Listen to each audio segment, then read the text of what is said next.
On the outskirts of Springfield is this monument to George Rogers Clark.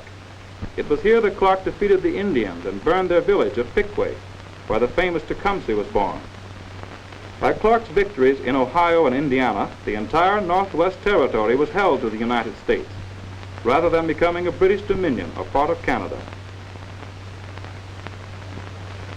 At the close of the Civil War, Lincoln presented this banner to Ohio for having given the most soldiers to the federal cause in proportion to its population of any state in the Union.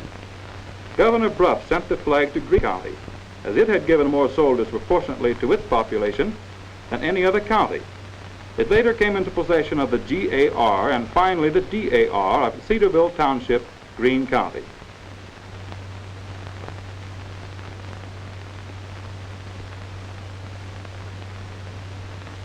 Between Cedarville and Yellow Springs in Greene County is Bryan State Park and Clifton Gorge, through which the Little Miami River makes its tortuous way headed in by high cliffs. Huge boulders take on fantastic shapes, such as this remarkable steamboat rock, which appears like a steamboat floating on the surface of the stream. At one place, the water is said to have a strong undertow, which is dangerous to all but the very strongest swimmers. It's a rough and rugged locality, but worth going miles to see, and there are miles of it.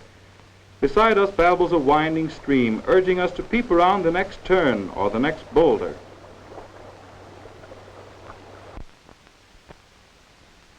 Let us take a boat trip up the gorge. High precipices hem us in on both sides, and the water is over 25 feet deep beneath our boat. The gorge twists and turns, luring us on. Far above us, we see the sky through a narrow slit.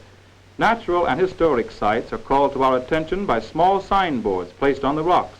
The walls glisten with moisture. Our Karen tells us that a boy once rode a bicycle over these cliffs and lived to tell about it. Some of the students from nearby colleges practice high diving from these walls.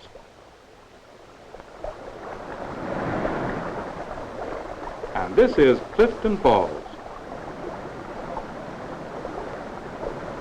And dashing and flashing and splashing and crashing, and so never ending, but always descending. Sounds and motions forever and ever are blending, all at once and all o'er, with a mighty uproar. And this is the way the water comes down in the gorge. And now we glide away to continue our explorations of scenic, historic Ohio.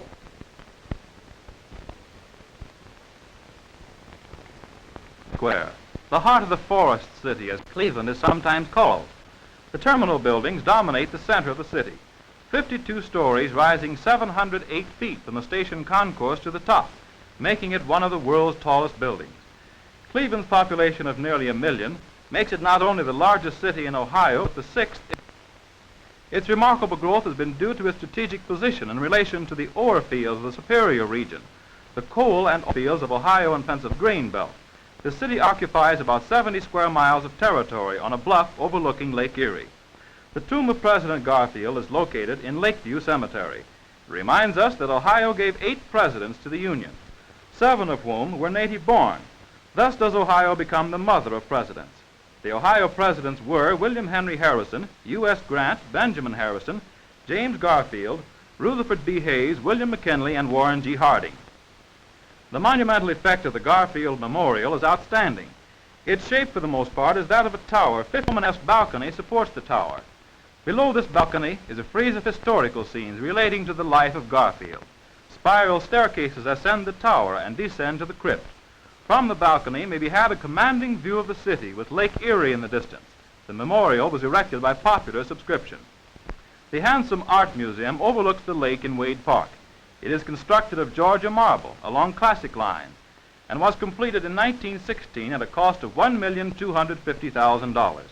In 1931, the museum acquired 3 of the great masterpieces of the goldsmith's art, a portable altar and 2 crosses made in 1040 A.D. They are part of the famous Guelph treasure. The pieces cost $500,000. Here are also housed some of the rarest of laces and brocades in existence. The museum, through publicizing the work of local artists, has sold $185,000 worth of such items. Dominating the rotunda hangs the Holy Family by Lippi. It is the greatest single exhibition of the museum. Among the outstanding tapestries is the Gothic Perseus and Andromeda. The collection of armor is second only to that of the Metropolitan Museum of Art in New York and comprises an important part of one of the nation's outstanding art collections.